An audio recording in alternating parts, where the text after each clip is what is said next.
Bom, pessoal, boa noite. Boa noite a todos vocês. Estamos aqui, né? Semana passada, por problemas infantis, eu não pude estar presente aqui com vocês, mas vocês vão entender, né? Se tiver seus filhos e tudo mais, vocês vão entender como é a situação. Bom, pessoal, então vamos seguir com o nosso conteúdo que a gente ia ver na semana passada. Lembrando que quarta-feira vai ter aula novamente de História. Então, hoje eu estou pagando a aula que eu estou devendo a vocês. Beleza? Então vamos falar sobre o período que fica aí entre o primeiro e o segundo reinado, né? O famoso período regencial. Essa palavra regencial, pessoal, ela tem um sentido de temporário, ok? Então, pela Constituição Brasileira, aquela dos quatro poderes, né, de 1824, quando o imperador, o herdeiro ao trono, era de menor, não podia ser coroado, tinha que ser o Brasil tem que passar para um governo regencial enquanto ele não obtivesse a maioridade. Ok? Então, o cenário da aula de hoje vai ser um cenário de muita politicagem, beleza?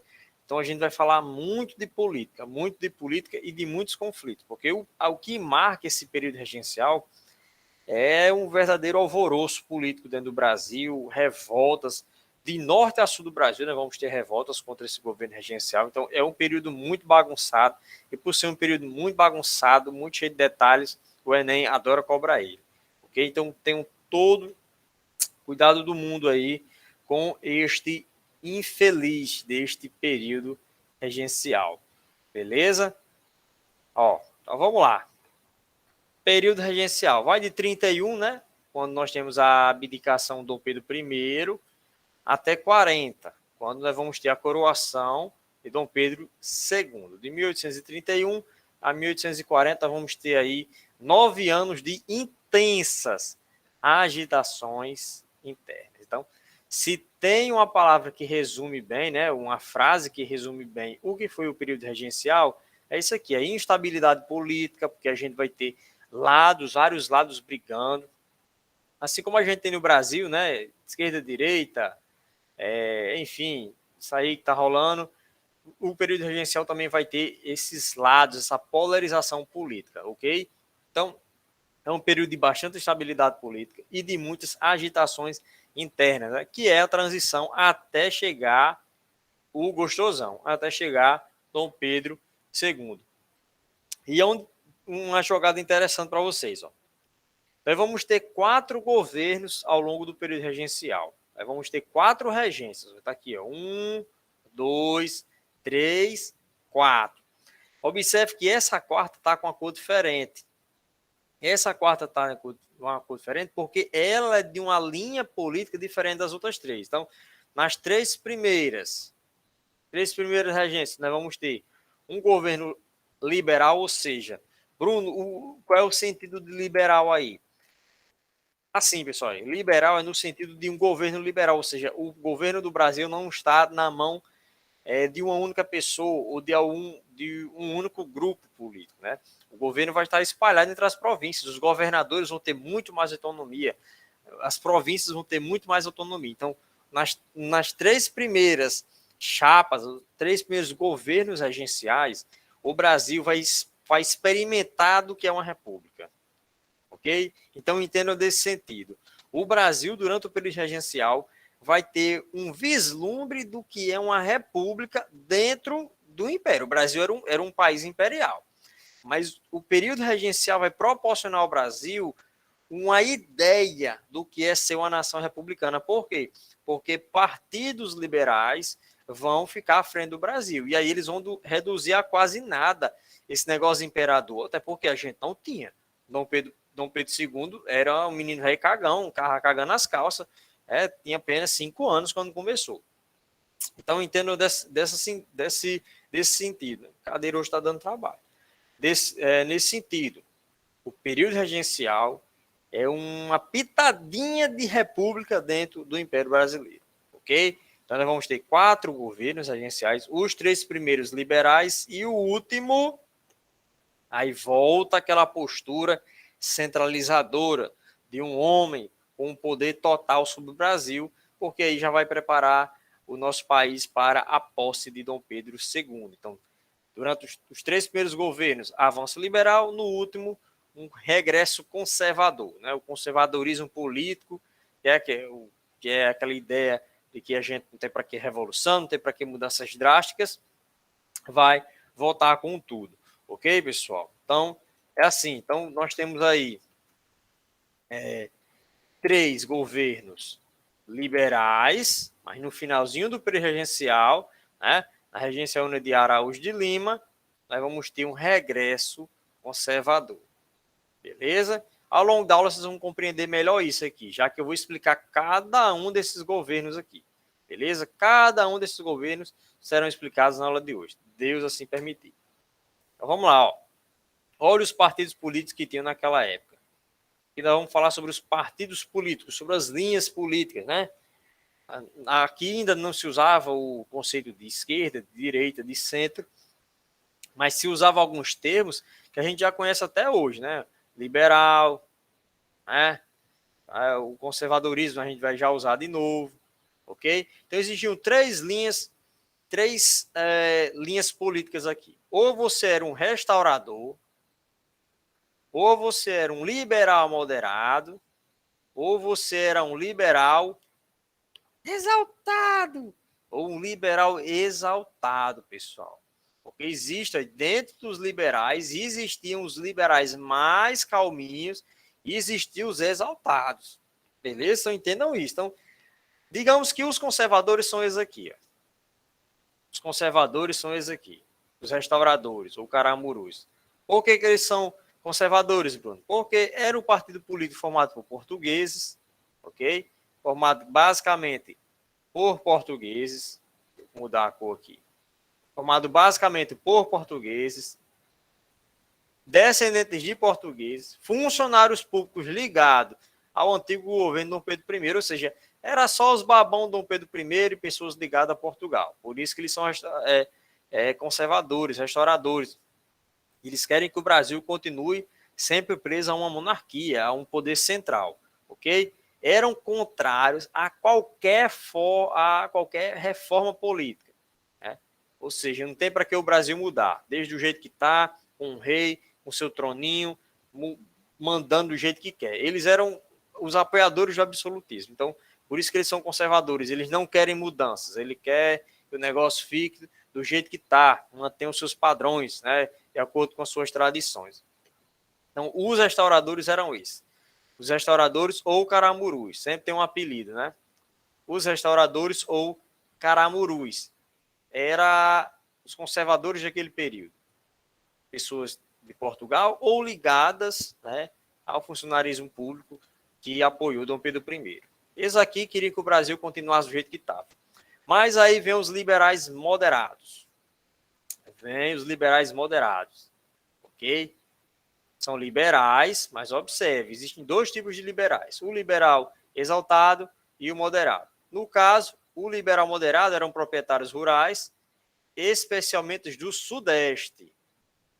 Proprietários rurais, e especialmente do Sudeste, ou seja, não é ligado àquelas, como é que eu posso dizer, aquelas famílias poderosas do Nordeste, daqueles coronéis, aquelas pessoas muito ligadas à questão do açúcar, né, da cana-do-açúcar, e também a pecuária, que são proprietários rurais, mas por ser do Sudeste, eles vão ter características um pouco diferentes dos proprietários rurais do Nordeste.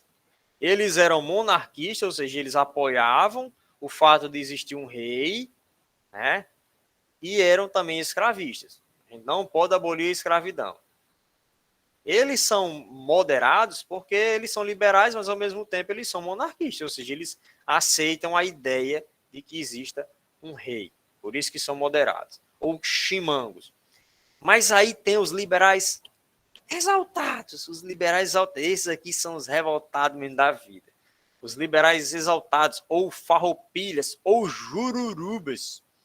Né? Jurujubas. Tem 2 apelidos de desgraça. Né? Por ser tão exaltado, eles têm 2 apelidos. Então vamos lá. Se o liberal moderado são monarquistas, né, eles são liberais, querem um governo descentralizado, mas quer a ideia de um rei lá, seguindo a Constituição, esses aqui, pessoal, pregam logo o quê? O fim da monarquia. Esses aqui não querem conversa com o rei. É por isso que eles são exaltados, porque eles querem umas ideias bem mais radicais. É como se aqui fosse a esquerda, sabe? A revolucionária, que quer romper o padrão de uma maneira bem mais brusca, quebrar todo o sistema, mudar de maneira radical, ok? Por isso que são os exaltados. E querem a proclamação de uma república, beleza? Então entenda a diferença entre o liberal moderado e o liberal exaltado. O exaltado quer logo que o Brasil mude da água para o vinho, desde ser uma monarquia e se torne uma república. O moderado não. Não. Deixa o rei existir aí. O moderado vai dizer assim, deixa o rei. A gente bota uma constituição aqui para ele seguir e ele vai obedecendo. E aí a gente vai ganhando um pouquinho mais de autonomia. Já o exaltado não. Que conversa de rei, negócio de rei. Abole esse negócio de rei e proclama-se uma república. Ok? Seguindo bastante as ideias iluministas.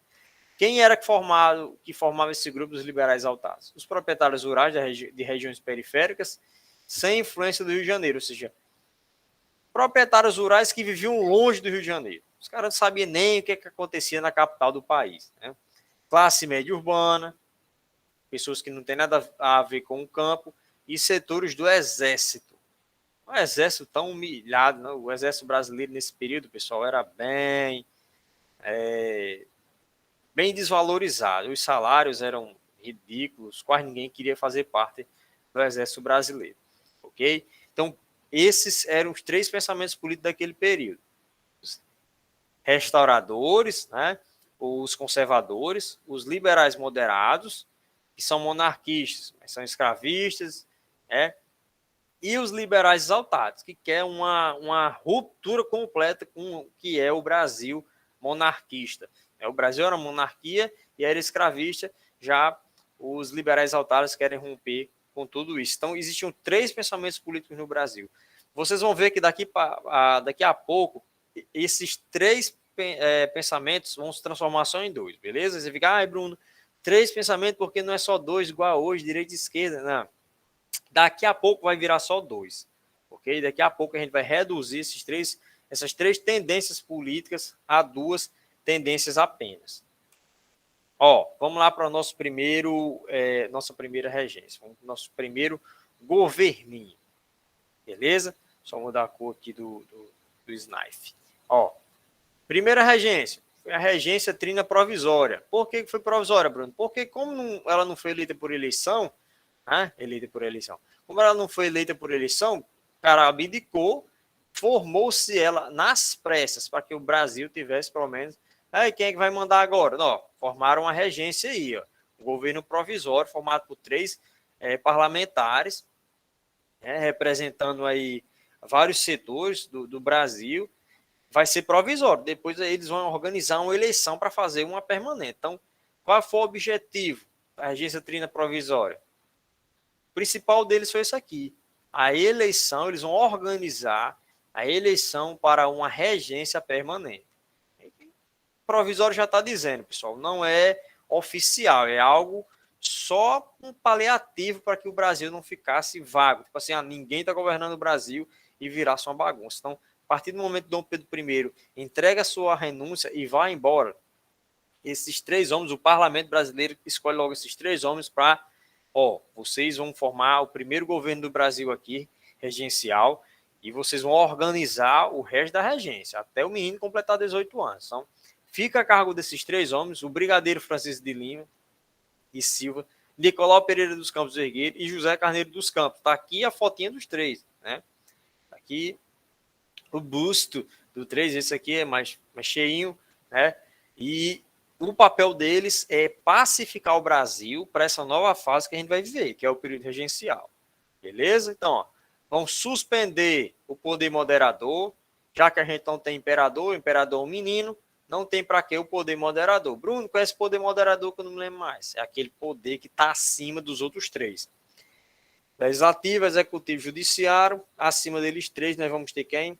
O poder moderador. Como Dom Pedro I foi embora e Dom Pedro II era criança, não tem para que ter um poder moderador no Brasil, beleza? Eles vão suspender provisoriamente o poder moderador do Brasil. Vão proibir né, a criação de novos impostos, para que o custo de vida do Brasil, que já estava muito alto, né, desde 1808, com a vinda da família real, eles vão proibir a criação de novos impostos para pacificar um pouco e o povo que já estava reclamando muito da alta dos preços, e vão proibir a dissolução da Câmara dos Deputados. Por que eles vão proibir a dissolução da Câmara dos Deputados, pessoal? Vocês lembram bem que nenhum foi condenado à morte? Você perguntou isso aí que horas? Quem foi? O patrão, Henrique.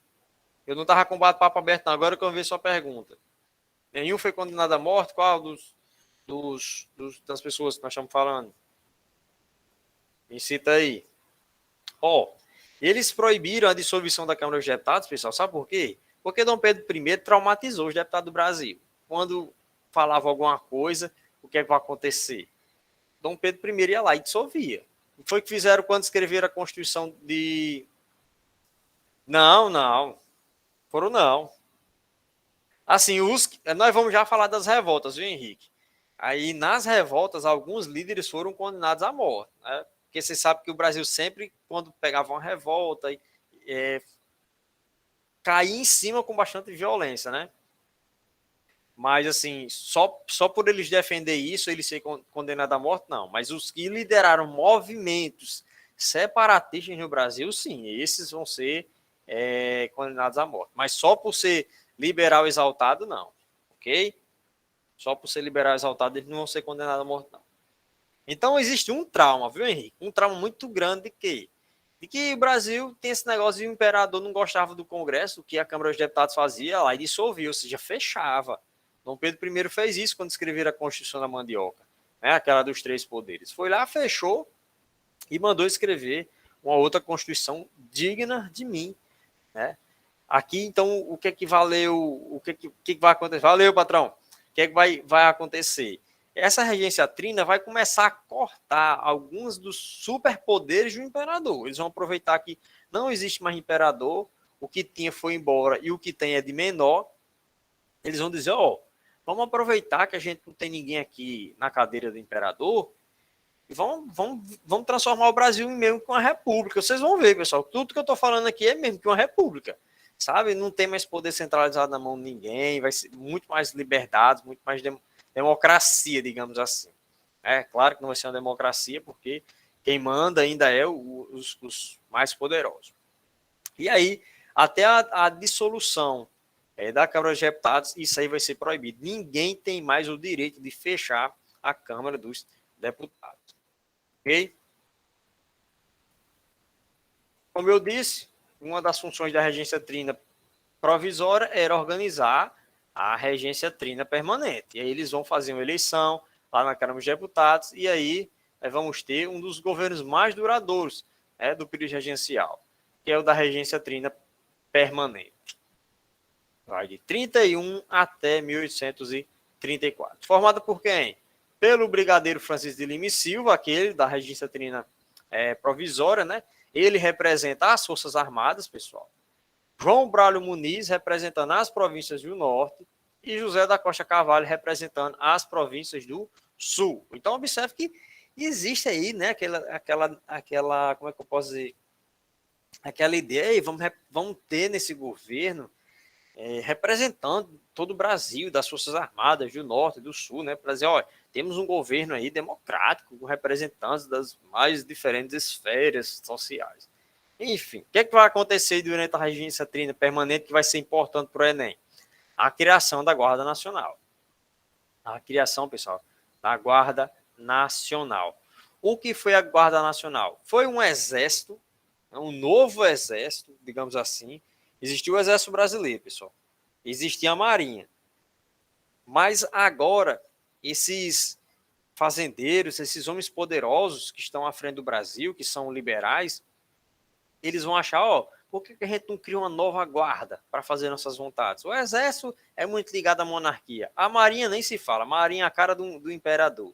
Então, vamos criar uma guarda nacional, vamos criar um exército aí que vai obedecer ao pensamento republicano, ao pensamento liberal. E aí surge, com o padre Diogo de Feijó, que vai criar, em agosto de 1831, a Guarda Nacional, que vai substituir o Exército Brasileiro nas províncias. Ela simplesmente vai substituir. Se o Exército e a Marinha já era jogado às traças, agora que vai, porque o prestígio militar do Brasil todinho vai ficar na mão da Guarda Nacional.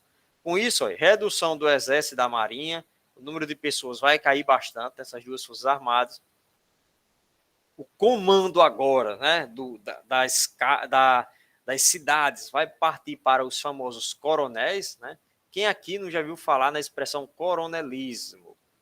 Eu já vi muito, eu acho que vocês também, né, meu povo? Não vamos dizer que vocês não viram, não, que eu acho que vocês já viram falar muito dessa questão do coronelismo. Aqui em Apodi tinha coronel, em toda a cidade tinha um coronel. Isso é tradição desse período regencial, esse negócio de que o fazendeiro mais rico da cidade é o coronel, ganhava essa patente, ou comprava essa patente do governo, e aí ele se sentia o pica das galáxias, o dono do negócio, né? Então, ó, o comando aí das cidades vai ficar por conta dos coronéis, que era uma patente vendida ou eleita entre os chamados cidadãos ativos eleitores. Lembra dos três tipos de cidadãos que tinha, né? Nós tínhamos o passivo, né? Aquele que é liso, não tem direito para nada, aí o ativo, votante, que tem uma renda suficiente só para votar, né? E o eleitor elegível, que é aquele que pode tanto votar como ser votado, como se candidatar. E o eleitor elegível, pessoal, é o rico, é o cara mais rico da região. É ele que vai ter esse patamar aí, ok? Então, para que servia a Guarda Nacional? Para a defesa dos interesses pessoais dos grandes fazendeiros. Então, criaram a Guarda Nacional como se fosse uma milícia militar em todo o Brasil para fazer a vontade dos republicanos, dos liberais no Brasil, já que o Exército e a Marinha, por honra, né, é muito ligado à questão do rei, é muito ligado à questão do imperador, ó, nação, nacionalismo, nós temos um rei, então a Marinha nem se fala. Dizem que a Marinha das Forças Armadas, a Marinha era mais apegada a Dom Pedro I, mais apegada a Dom Pedro II. Diz que era uma união muito forte, né? Tanto parece que ela nem participou da proclamação do golpe, né? Como diria Fátima, do golpe para derrubar Dom Pedro II. Beleza? Qualquer dúvida, pessoal, só falar, viu? Agora eu tô tomando mais cuidado aqui para olhar o bate-papo. Beleza? Ó, outras coisas que a Regência Tríade Permanente vai fazer. Criação do Código de Processo Penal, né? Todo país tem um código desse, pessoal. É onde a gente tem os crimes, as penas, beleza? Quando vocês, caso vocês forem estudar direito ou estudar para concurso, vocês vão estudar o Código de Processo Penal. Beleza? Código de Processo Criminal. Aqui, pessoal, o que é que esse código vai mudar? Bem interessante. A autoridade agora judicial e policial nos municípios vão agora para uns famosos juízes de paz. Né? Lembre, pessoal, que antes as câmaras municipais que escolhiam juízes, né? Toda cidade escolhia um juiz, né? Alguém do governo, alguém que dava direito, e lá, e a Câmara Municipal, né? Ou às vezes a própria capital mandava, ó, o juiz de Apodi vai ser esse homem aqui e tudo mais. Agora não. Olha só como os fazendeiros, os coronéis estão com moral. Os juízes de paz serão escolhidos entre os grandes proprietários, ou seja, um fazendeiro rico poderia agora virar um juiz, simplesmente por ser o fazendeiro mais rico daquele setor. Olha só como o Brasil ficou bem desgarrado, digamos assim. Beleza? Ficou bem desgarrado. Por quê? Agora não é mais juízes formados em direito e tudo mais, entendia dos trâmites legais. Agora, esse Código de Processo Criminal substituía os antigos juízes por juízes eleitos entre os grandes proprietários de terra. Podia ser um grande fazendeiro, agora o juiz. Você vê como o coronel tinha moral. Ele tinha a Guarda Nacional para mandar prender quem ele quisesse e ele podia até ser juiz, né? Para dar as regras, para mandar prender, mandar soltar, fechar cabaré, abrir cabaré, fazer o que quisesse. Olha só como o negócio estava bagunçado, beleza? Além disso, vem o famoso Ato Adicional de 1834. O Ato Adicional de 1834, pessoal, leiam com atenção. Aqui é que enfia mesmo uma república dentro do Brasil imperial. Dentro de um Brasil imperial, nós vamos ter esse experimento republicano. E o ato adicional é a personificação disso, ok? O ato adicional foi uma reforma constitucional, ou seja, uma reforma na Constituição de 1824, ok? Os caras vão aproveitar que não tem imperador para empombar e vão mudar a Constituição do Brasil. O objetivo, conciliar, né, os interesses dos moderados com os exaltados. Beleza? Como assim, Bruno? Conciliar os interesses dos moderados e exaltados. Observe, pessoal. As assembleias legislativas provinciais vão escolher os deputados estaduais. E isso aqui, né, é para dar agrado aos exaltados, que querem mais autonomia para as províncias. Então, cada província elege seus deputados estaduais. Mas, para agradar os moderados, a capital nomeava os presidentes da província. Ou seja, o governador era o Rio de Janeiro que escolhia, mas os deputados estaduais era o povo, eram as províncias que escolhiam. Então, os moderados não queriam que tudo ficasse na mão das províncias, por isso que eles são moderados. Então, para agradar os moderados, a capital escolhe os governadores, que nessa época são chamados, né, de presidente de província, e para agradar os exaltados, as províncias vão ter autonomia para eleger os seus deputados estaduais. Ok? Entenderei por que agrada os dois? Agrada os moderados, porque a capital escolhe os governadores. E agrada os exaltados, porque as províncias podem eleger seus deputados. Ou seja, as províncias têm autonomia. Não tem autonomia para eleger o governador, né? Porque aí já seria só para agradar os exaltados. Mas agrada um e agrada um pouquinho ao outro também. Ok? Vão substituir a regência trina agora por uma regência una, né? Eles vão achar desnecessário ter 3. E, não, coloque só um homem mesmo. Só um homem, porque às vezes quando é 3, tem bate-boca, 2 quer uma coisa, o outro não quer, não chegou no consenso, e lá vai, lá vai. Então, vamos trocar a regência trina por uma regência una, ou seja, a regência de apenas um. Suspensão do poder moderador. Aqui, em definitivo, não tem mais para que poder moderador no Brasil. Não tem mais para que. Vamos aproveitar que não tem mais imperador, vamos acabar com esse negócio de poder moderador. E do Conselho de Estado. Né? O que era o Conselho de Estado, pessoal? O Conselho de Estado era a reunião que o imperador fazia para tomar as decisões do Brasil. O poder moderador, sempre que queria tomar uma decisão, ele fazia o Conselho de Estado, que era o quê? Uma reunião com os babões, uma reunião com aquela galera que fica apoiando tudo que o imperador fizesse. Então, até o fim do período regencial, nada de poder moderador e nada de Conselho do Estado. Isso é bem lógico, por quê? Porque a gente não tem imperador. Se não tem imperador, para que ter um poder moderador no papel? Para que ter um Conselho do Estado no papel? Se não tem imperador para fazer essa desgraça dessa reunião, desse Conselho de Estado. Então, olha só, não tem imperador mesmo, vamos aqui. Enquanto não tiver, enquanto o menino completar 18 anos, ó, poder moderador é o passado. E aí o Brasil segue nesse vislumbre aí republicano, né, de mais autonomia para as províncias e menos governo centralizado, como era na época de Dom Pedro I, que era super autoritário. Vocês se lembram muito bem de Dom Pedro I, né?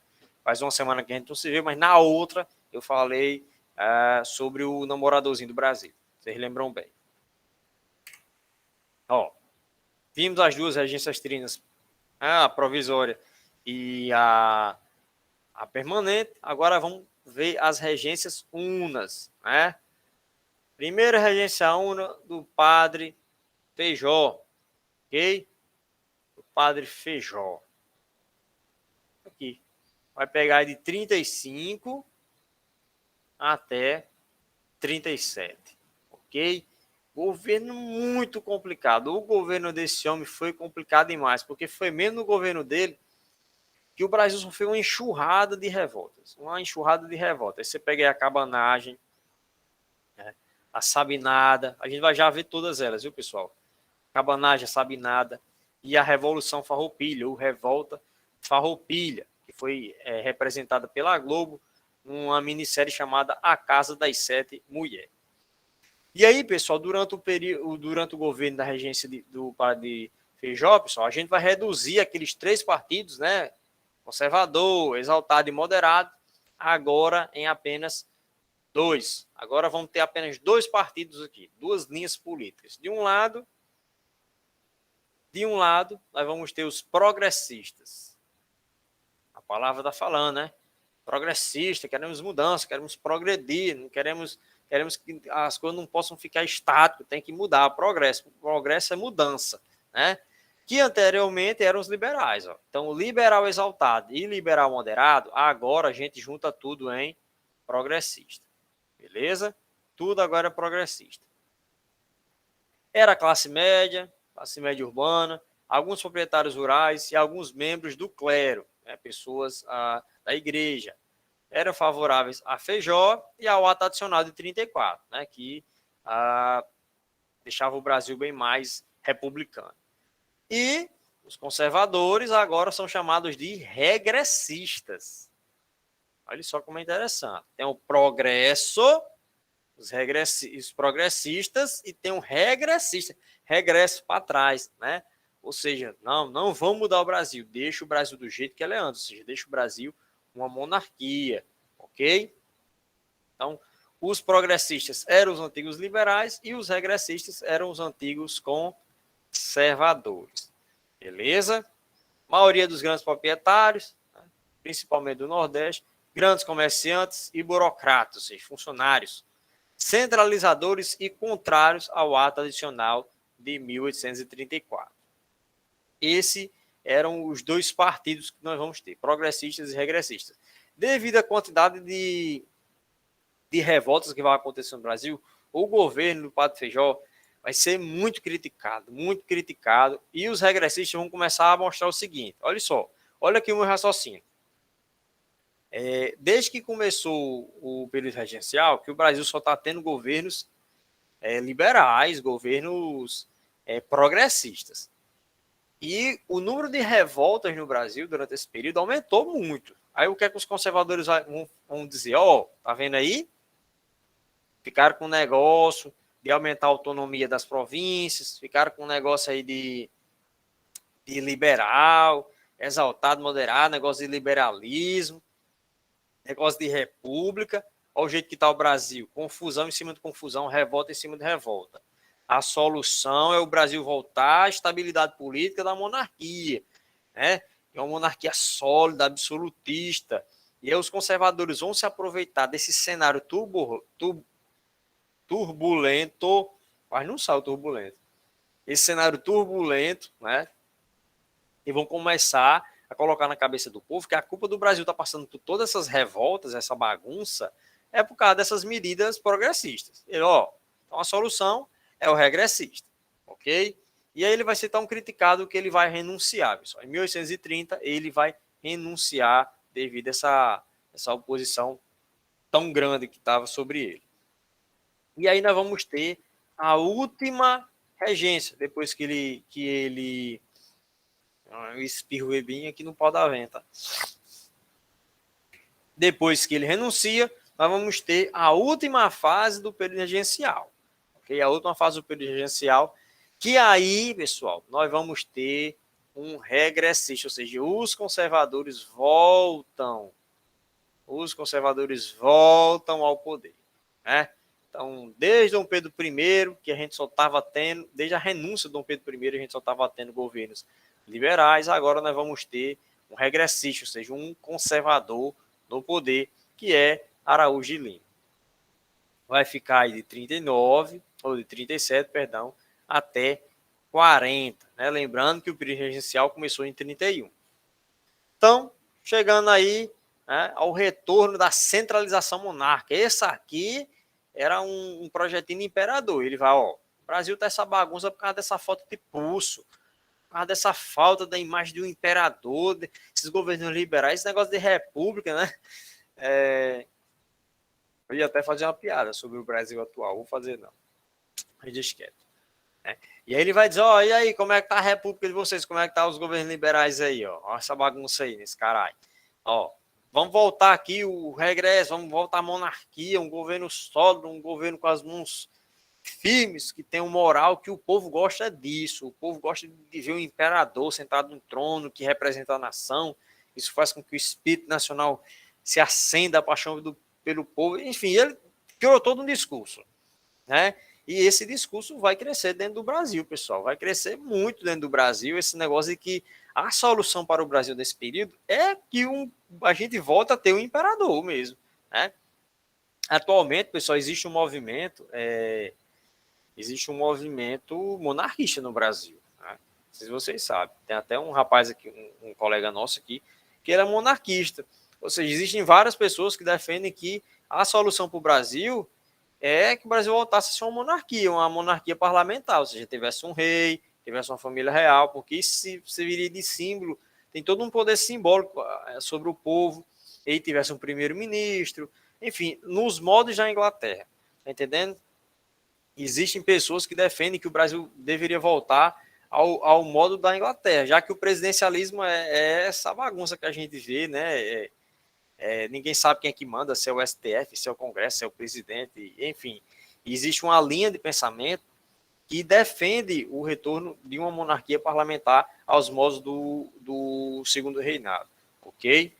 Enfim, eu acho bem interessante essa ideia. Não vou defender, até porque eu não tenho tanto conhecimento assim, mas é uma ideia bem interessante. Pelo pouco que eu conheço, não vai mais dar certo, porque o Brasil não tem mais jeito, né? Só Deus na causa, mas é uma ideia bem interessante.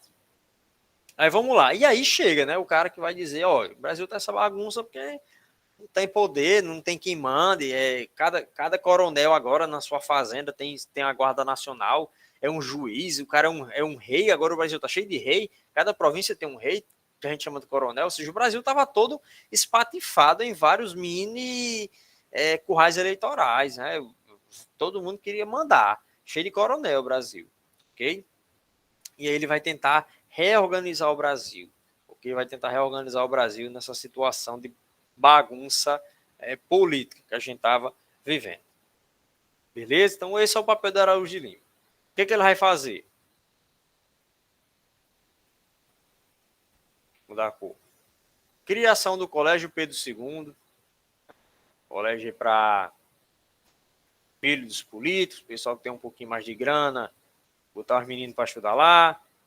Arquivo Público Nacional e o Instituto Histórico Geográfico Brasileiro, né? Vai eleger, esse aqui é o famoso IBGE, né? Para fazer, estudar as coisas do Brasil. Vai criar o Ministério das Capacidades, pessoal. Esse Ministério das Capacidades, como o próprio nome já está dizendo, ele vai eleger ministros de acordo com o conhecimento técnico. É aquela ideia que a gente vê muito no Brasil atual, né? E não é de agora não, já de muito tempo. O presidente, na hora de escolher os seus ministros, ele escolhe políticos para os seus ministérios. Por quê?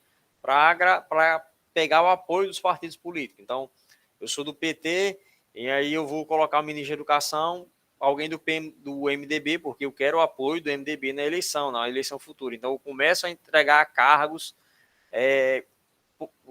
ministeriais a políticos, não às pessoas que têm uma capacidade técnica para entender melhor aquilo ali. Então, no Ministério dos Esportes, eu coloco um médico. Ou, sei lá, no Ministério da Educação, eu coloco. O que seria mais uma coisa assim? Vixe, o cara nem é professor, sabe? Nem é professor, nem é professora. Eu colocaria um açougueiro no Ministério da Educação. Por quê? Porque esse açougueiro ele vai me render muito apoio político. Aqui, Araújo de Lima vai fazer o contrário. Ele vai escolher os ministros de acordo com suas capacidades. Ele vai fazer uma escolha técnica para cada ministro. Então, para a educação, bota um professor. Para o comércio, bota um burguês, um comerciante, um cara que vende muito, que compra muito. Né? Ministério da Saúde, bota um doutor. Ministro da Justiça, bota um juiz, um advogado. Ele vai começar a fazer assim, para tentar consertar o Brasil. Beleza? Outra coisa que ele vai fazer é anular o ato adicional de 1834, né? A lei interpretativa do ato adicional, ou seja, ele vai anular aquele ato de 1834 que vai transformar o Brasil em uma república, né? A criação do Guarda Nacional, o juiz de paz, tudo aquilo ali ele vai anular. Né? Tudo que os liberais tinham conseguido, Araújo de Lima vai cortar pelo tronco agora, ok? A capital do Rio de Janeiro agora tem poderes para nomear funcionários públicos, ou seja, o poder centralizado, Rio de Janeiro, a nossa capital, tem o poder para nomear funcionários públicos, contratar órgãos de polícia e de justiça nos estados. Então, o Rio de Janeiro agora vai controlar tudo. Olha a palavrinha aqui, controlar. Controlar. Bruno e os coronéis, dedo nas ventas dos coronéis. Quem vai mandar agora na porra toda é o Rio de Janeiro. Agora o poder está centralizado. Tem mais negócio de todo coronel agora mandando. Cada cidade tem um poder. Não. A capital agora que vai tomar as rédeas do Brasil. Ok? Por isso que aí é o retorno da centralização. Centralizada aonde? No Rio de Janeiro. Na nossa querida capital. Beleza? Pessoal, estão entendendo, né? Até agora, eu falei que a aula hoje ia ser muita política, viu? Falei que a aula hoje ia ser muita política, né? Progressista, regressista, liberal, conservador, e todas essas meiação aí. Mas, assim, período regencial é um período que o Enem cobra demais, porque eles aproveitam que é essa bagunça aí, porque é essa bagunça política. Beleza? Mas, facinho. Bom, agora, pessoal, a gente vai chegar na parte mais interessante da aula, ok? Que são as rebeliões do período regencial. Falei sobre a parte da política, agora a gente vai falar sobre as rebeliões. O Brasil vai viver várias rebeliões ao longo do período regencial. Aqui nesse mapa a gente vê as principais, a Sabinada, a Balaiada, a Cabanagem e a Guerra dos Farrapos. Então, vamos ver aí, ok? Tem aqui a Revolta dos Malês na Bahia, ela não está aqui nesse mapa, mas é uma revolta também importante. Então a gente vai ver todas as revoltas que vão acontecer, assim, as mais importantes, todas não, que foram tantas, as que o Enem costuma cobrar. Beleza, pessoal? A minha aula vai até que horas aqui? Esse primeiro horário até 8h10, é? Eu acho que é 8h10, né? Que sempre... Alguém me confirme aí, pessoal. Que vai até 8h10. Então vamos lá, ó. Revolta dos Malês. Bruno, Revolta dos Malês. Aconteceu na Bahia, pessoal. Uma revolta, pessoal, liderada por negros escravos islâmicos. Eles eram diferentes de todos os outros escravos que tinham no Brasil. Por quê? Porque eles sabiam ler e escrever. É tanto que a organização dessa revolta, pessoal, foi através de bilhetes, ok? Era uma revolta, pessoal, em que eles tentaram criar na Bahia um governo muçulmano. Né? Os negros escravos malês, a palavra malês, pessoal, é uma palavra africana que significa muçulmano, viu? É uma palavra africana que representava muçulmano. Então, quando você chamava alguém de malês, você estava chamando ele de muçulmano. O Islã, né? Adorava Alá, Maomé e tudo mais. Enfim. E aí, pessoal, eles sabiam escrever. Eles eram diferentes de todos os outros negros porque eles eram alfabetizados. Porque o muçulmano ele tem que saber ler o Alcorão. Né? E aí eles eram bem mais organizados nesse sentido. Mas, investigando os bilhetes que eles trocavam, conseguiram identificar os líderes. Então, o objetivo da revolta dos malês era tomar a Bahia e criar na Bahia uma nação muçulmana, né? Debaixo ali da Sharia, que é o código moral muçulmano, a Sharia, a Sharia, né? E controlar a Bahia, transformar a Bahia em um país muçulmano. Não deu certo, né? No mínimo, aí 100 negros foram massacrados pelo controle do governo, ok? Então, revolta pequena, mas massacre gigantesco. Logo, a maioria dos participantes eram negros, então, quanto mais pobre, quanto mais baixa a classe dos participantes, mais violência o governo coibia ela. Beleza? Próxima revolta, a cabanagem. A cabanagem. Pessoal, deixa eu só abrir um parênteses aqui. Ó. A cabanagem, cuidado, porque existe cabanagem e existe a cabanada, viu? Ó, existe cabanagem e existe cabanada. Bruno, não é a mesma coisa, não. Não, viu, meus filhos? Não, viu, filhinhos? Não é a mesma coisa. Vocês vão ver como é aqui, ó. A cabanagem foi lá no Grã-Pará, onde hoje é o Pará e o Amazonas, que antes era um estado só, chamava-se de Grã-Pará, ok? Aconteceu em 35 e vai até 40, são 5 anos de revolta, ok? Foi uma revolta popular, pessoal. Você vai ter como principais líderes aí, participantes, índios, negros, mestiços, escravos, né, livres, porém todos sem posse. Vai ter algumas lideranças, pessoal, alguns fazendeiros que vão entrar no movimento, ok? Então, ó, qual era o objetivo da cabanagem? Lutar contra as desigualdades, contra a crise econômica. A vida do povo do Grã-Pará era muito difícil, né? Tanto que essa cabanagem aqui vem da morada deles, né? As cabanas. Os caras moravam em cabanas, ou seja, era um sinal de pobreza. E aí, eles tinham o objetivo de tomar o Grã-Pará, separar o Grã-Pará do Brasil, para trazer uma sociedade mais justa, né? Aí você vai ter vários líderes. Interessante que os líderes se odiavam. Vocês vão ver aí, ó, você vai ter o primeiro líder. Eles vão tomar o Estado. Antônio Malcher vai tomar, vai ser o primeiro líder. Depois ele vai ser assassinado. Depois nós vamos ter Francisco Vinagre, vai ser o segundo líder, que será assassinado. E por fim entrará Eduardo Angelim. É o último líder da cabanagem, né? O último governador do Grã-Pará vai ser Eduardo Angelim. Ele que era o que tinha menos posse. Desses três aqui, ele era o mais pobrezinho. Ele era o que tinha a origem mais humilde. Antônio Malcher e Francisco Vinagre eram homens de posse, eram fazendeiros que se aproveitaram do movimento, né, da população com raiva do governo. Vamos ajudar o povo aí, porque a gente assume como governo. Esses povos lascados não sabem governar, não. Então, eles entram de gaiato no movimento, mas aí, como eles não cumprem a vontade do povo, todos acabam assassinados, ok? Menos Eduardo Angelim, porque aí ele já vai ser o derrotado pelas tropas imperiais, ok? Por ser a mais popular das revoltas, foi a mais severamente reprimida. Olha aí, 30 mil mortos, pessoal. 30 mil mortos, ou seja, 25% da população do Grã-Pará. 25%, um quarto da população do Grã-Pará foi exterminada pelas tropas imperiais. Ok? Está aqui o seu último líder, o Eduardo Angelim. As lideranças anônimas, né? Que nos livros geralmente só fala sobre os grandes nomes, né? Sobre os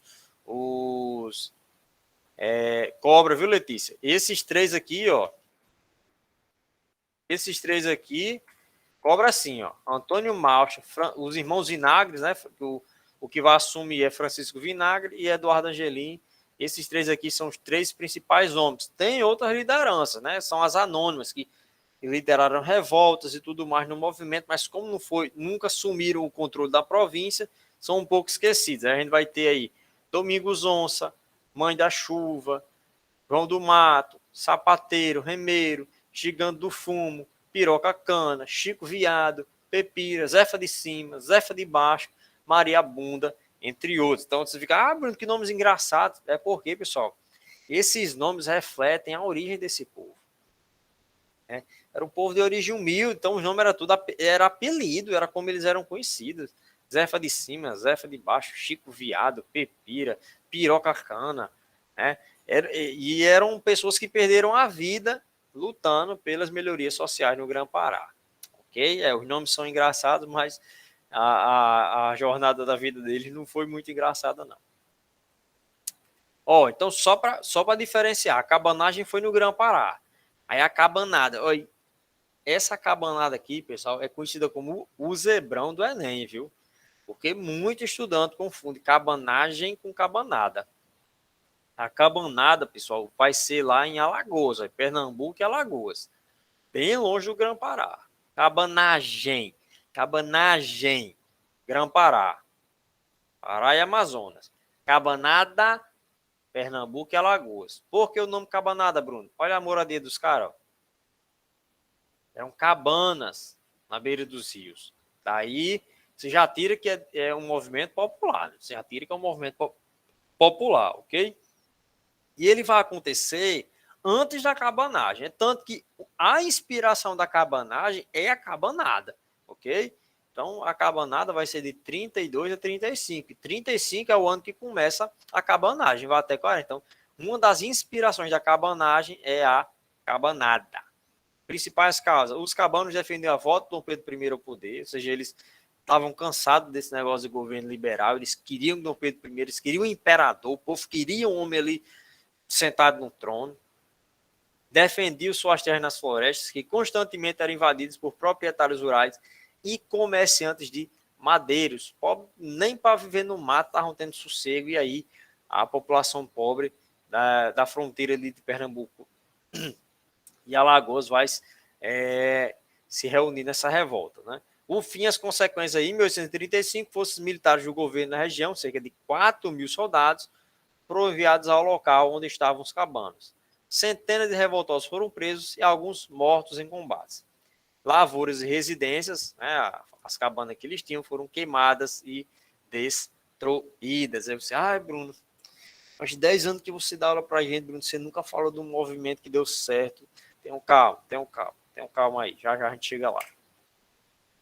Outro movimento muito interessante, eu fiz até uma prova esses dias, um simulado, estudando para a prova do IF, para professor do IF, caiu uma questão sobre isso aqui, ó, sobre a Sabinada, né? A Sabinada, outro movimento na Bahia, né? A Bahia é sempre palco de muitas revoltas. Isso aqui vai de 37 a 38. A Sabinada tem esse nome por causa de Francisco Sabino, né? O principal líder do movimento. Francisco Sabino Barroso era o líder, daí Sabinada. Motivos, ó, dificuldades econômicas da província, vai ser a causa principal.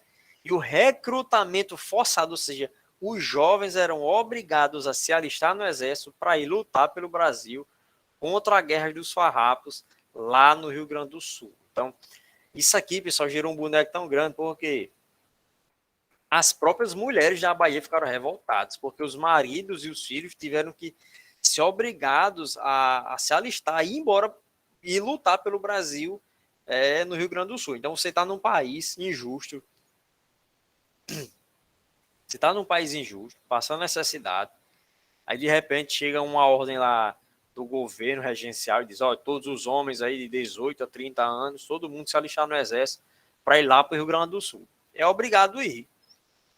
Então, a causa principal, o contexto, eram as dificuldades econômicas que eles passavam na Bahia. Mas o estopim do movimento foi quando os homens e jovens foram obrigados a se alistar no exército para ir lutar por esse país que eles não estavam gostando tanto, né, contra os farroupilhas, que a gente vai já falar. Beleza? Qual era o objetivo do movimento? Proclamar uma república provisória até que Dom Pedro II completasse os 18 anos. Então, eles tinham tanta raiva do governo liberal, eles disseram, vamos tomar de conta da Bahia enquanto o menino não cria penteio. Enquanto o menino não fica maioridade para ser coroado Dom Pedro II, a gente assume o controle da Bahia. Né? Vai ter adesão da classe média urbana, os líderes, como sempre, serão presos ou mortos e expulsos da Bahia, né? Alguns vão ser degradados lá para a África. Como sempre, o movimento não dá certo. Tá aqui a bandeira, ó. Sabe nada? Bandeira da República Baiense, proclamada durante a rebelião. Ok? Chegamos aí na balaiada, que pelo nome, pessoal, deixa eu ver se tem um tempo ainda, ó. Vai dar tempo. A gente vê tudo hoje. Oh, Deus, poderoso. A balaiada, pessoal, pelo nome, a gente já sabe que é um movimento popular, né? Balaio vem disso aqui, ó. Balaio, né? Aquela balaio de palha, né? Feito com os gravetinhos, a mochila de antigamente, né? Era um objeto utilizado pelas populações mais humildes, ok? Os líderes aí, Manuel dos Anjos Ferreira, conhecido como o Balaio, né? Raimundo Gomes, o Cara Preta e o Negro Cosme Bento eram os principais líderes. Todos humildes, todas pessoas pobres, ok, pessoal? Então você já sabe que o governo, quando pegava, não brincava, né? As causas da balaiada que vai acontecer no Maranhão: pobreza generalizada, né? Concorrência com o algodão dos Estados Unidos vendendo muito algodão para a Inglaterra e o Brasil perdendo mercado. Privilégio dos fazendeiros, latifundiários e comerciantes portugueses, ok? Então, a situação do Maranhão era muito complicada, né? Muito complicada. Vocês lembram de uma outra revolta que aconteceu no Maranhão? Quem aí se lembra, pessoal? De uma outra revolta que vai ter lá no Maranhão, que a gente falou há algum tempo atrás, né? A revolta de Beckman, que aconteceu também por crises econômicas. Aí você está perguntando, essa maioridade de Dom Pedro II é com 16 anos? Acho que isso é uma questão. Não foi nem com 16, foi com 15. Né? Foi com 15 anos incompleto. Alguns livros botam assim, porque foi com 14 e alguns dias, alguns meses, ok? Não foi nem com 15 anos completo, não, que ele chegou a ser coroado, né? Você já soltou spoiler da aula, Raíssa, o final da aula, né? Que é o golpe da maioridade. Mas já que Raíssa citou aí, eu já vou adiantar, pessoal. O que, é que vai acontecer? O Brasil estava tão bagunçado com essas revoltas, com todas essas questões, que o Araújo de Lima, o que, que ele vai fazer? Ele vai adiantar a maioridade de Dom Pedro II. Então, ó, o Brasil precisa do imperador, meu povo. É por isso que está tendo tanta confusão, que o Brasil precisa ter o imperador. Precisa ter imagem, a figura de um homem imperador. Né? Eu sou um dos que acharia legal o Brasil ter um imperador, ter uma família real e tal. Mesmo que fosse só para sentar lá no trono e só comer e cagar as minhas custas. Mas sei lá, acho que tem uma parada simbólica muito interessante nisso tudo. Mas aí, Raíssa, o que é que acontece? Né, com 14 anos e alguns meses, ele vai ser empossado. Né? Eles vão dar um golpe. Né? O menino não tinha 18 anos, mas ele vai ser coroado antes para ver se pacificava o Brasil. E aí, em 1840, vai ter a posse, né, o golpe da maioridade, onde ele é empossado sem ter 18 anos, até a proclamação da República, Dom Pedro II vai ser o imperador do Brasil. Ok? Existe um documentário, pessoal, né? A série de documentários melhor sobre a história do Brasil foi o que o Brasil Paralelo fez. Eles fizeram, acho que a Grande Cruzada, a série, né? Série Brasil, a Grande Cruzada. É um negócio que emociona. É um negócio que emociona. O que o Brasil Paralelo fez, contando a história do Brasil, acho que são 4 ou 5 episódios. Eu já assisti uma vez, assim que lançou. Eu estou até reassistindo. Ontem eu assisti um trecho do capítulo 2. Pessoal, é espetacular o negócio. Né? Eu recomendo muito que vocês assistam. É uma série de documentários sobre a história do Brasil Paralelo. Beleza? E aí o que é que acontece? Ó? No início o movimento estava dando certo. Muitos fazendeiros. É a grande jornada. Você bota assim, Brasil Paralelo, a grande cruzada. Não, a primeira cruzada a primeira cruzada. Aí o episódio 1 é a primeira cruzada. Aí o episódio 2 é Vila Rica. Fala até sobre a influência da Revolução Francesa no Brasil. Olha, é cor de louco, Aquele documentário é uma obra-prima, sério mesmo. Sou suspeito em falar. Eu sou exigente com o negócio de documentário. E aí o que é que acontece?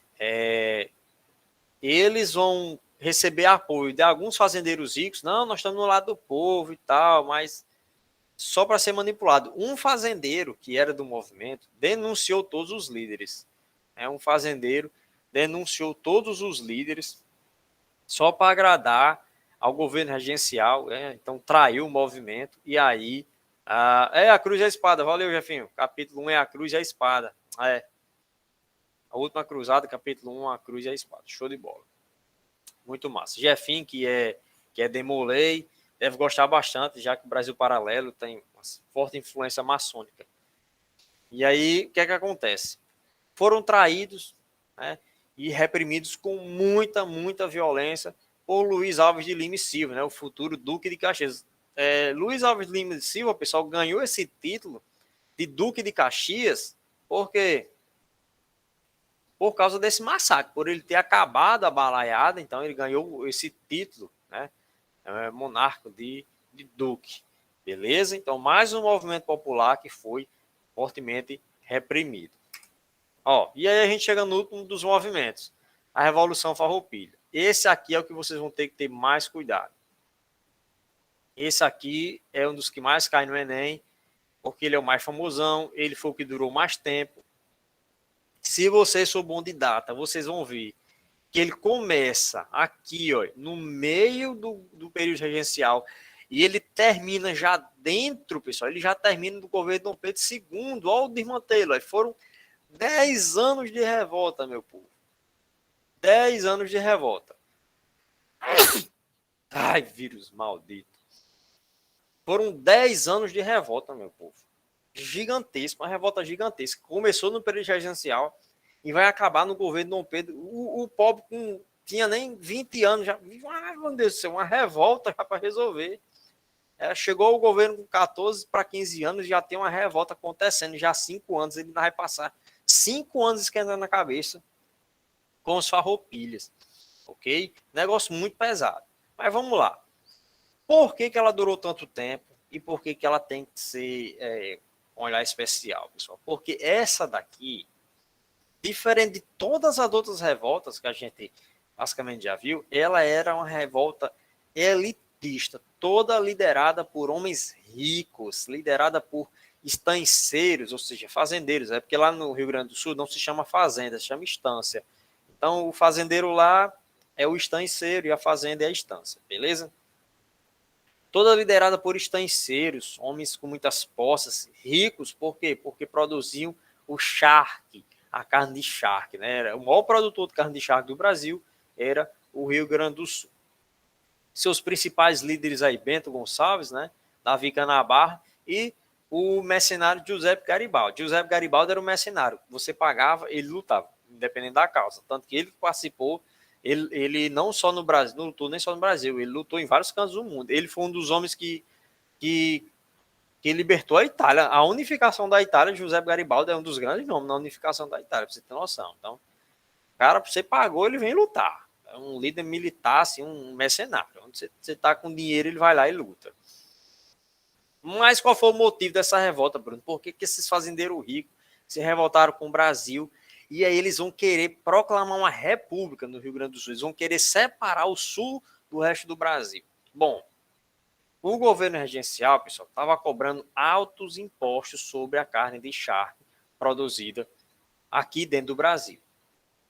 Então, em vez do Brasil privilegiar a charque nacional, estava cobrando impostos altos dos fazendeiros do Brasil e baixou os impostos sobre o charque do Uruguai e da Argentina. Então, olha só que sacanagem do governo. Ó, se você chegava no supermercado, a charque do Brasil era mais cara do que a da Argentina e do Uruguai. Então, começou a afetar as finanças desses grandes homens, desses fazendeiros do Rio Grande do Sul. Eles ficaram revoltados. Como é que pode? Que país é esse que privilegia os de fora, privilegia o estrangeiro em vez de privilegiar, me dar um incentivo fiscal aqui para os nacionais, ok? Então, a causa vai ser essa questão dos impostos, que a carne estrangeira, a charque estrangeira, ela entrava mais barata aqui no Brasil do que a própria charque gaúcha, ok? E aí os homens vão se organizar com muito dinheiro. Observe, pessoal, que o Rio Grande do Sul já tinha participado de outras guerras, como a Guerra de Cisplatina. Então, era um povo que tinha uma tradição de guerra, né, devido às lutas fronteiriças, ali na parte sul do Brasil, contra a Argentina, contra o Uruguai, ok? E tinham dinheiro para contratar exércitos, tanto que contrataram José Garibaldi, um dos principais líderes militares daquele momento, ok? Então, vamos lá, ó. Outra coisa também que vai irritar eles, né, a nomeação do presidente da província, né, um governador pelo Rio de Janeiro. Então, em vez de eles colocar um líder, um governador de província que conhecia os problemas do Rio Grande do Sul, não, colocaram lá um carioca, né? Alguém que não era,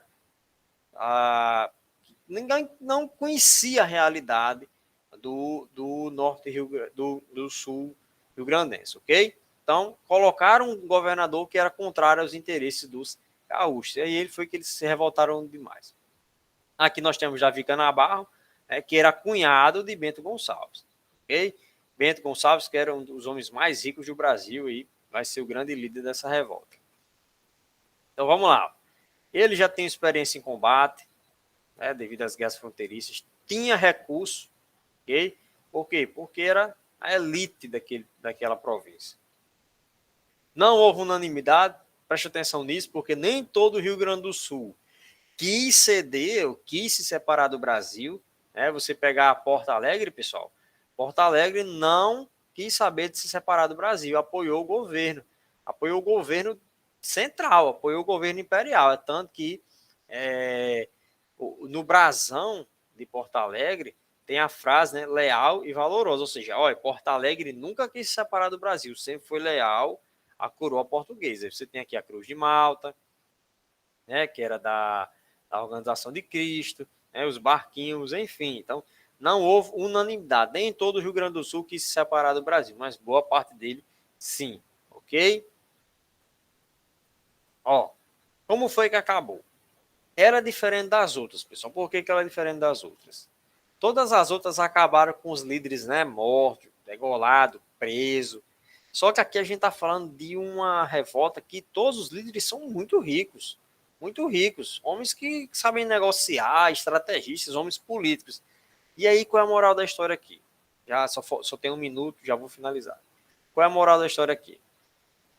Os gaúchos revoltosos, né, os farroupilhas, eles vão assinar um acordo de paz com o governo. Eles, a gente se rende, a gente já está gastando dinheiro demais, o Brasil já está gastando dinheiro demais, então a gente vai se render, ok? Mas nenhum líder vai ser preso, ninguém vai morrer, ninguém vai ser fuzilado, ninguém vai ser enforcado, não. Como eram ricos, tinham moral. E aí o governo cedeu. Então, houve um acordo de paz, né, em 1845, que é a paz de Ponte Verde, ou seja, a paz do Ponte, né, do Chapéu Verde.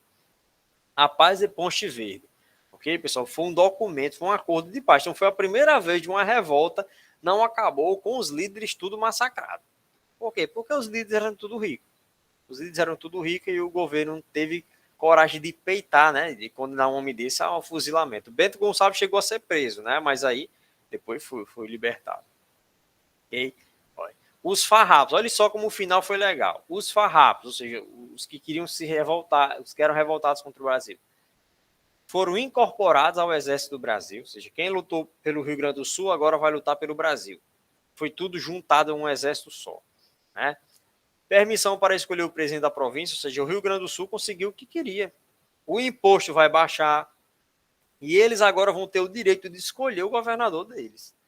Então, pela primeira vez aqui em todas essas aulas, pessoal, estou falando de uma revolta que conseguiu o que queria. Uma revolta foi bem sucedida, ok? E aí, ela é especial por causa disso. Ela era elitista e no final ela conseguiu tudo que queria. Ok, pessoal? E assim a gente finaliza o nosso período regencial, que acaba, né, o ponto final mesmo, em 40, com a coroação adiantada de Dom Pedro II. Ok? Então, até a nossa próxima aula. Já dei uma pulada de um minuto. Desculpa aí, é Paulo Filho, né? Daqui a pouco. Pronto, show de bola. Beleza, pessoal? Então, fiquem com Deus. Essa foi a nossa aula. Espero que vocês tenham entendido bem. Daqui a pouco vocês vão ter aula muito top aí com Paulo Filho. Paulo Filho foi meu professor, viu? Paulo Filho foi meu professor durante o ensino médio de geografia. Eu ia fazendo geografia por causa dele, só não fiz porque eu soube que tinha uma cadeira de matemática. Aí eu mudei para história lá na hora. Então, galera, abração. Show de bola. Fiquem com Deus.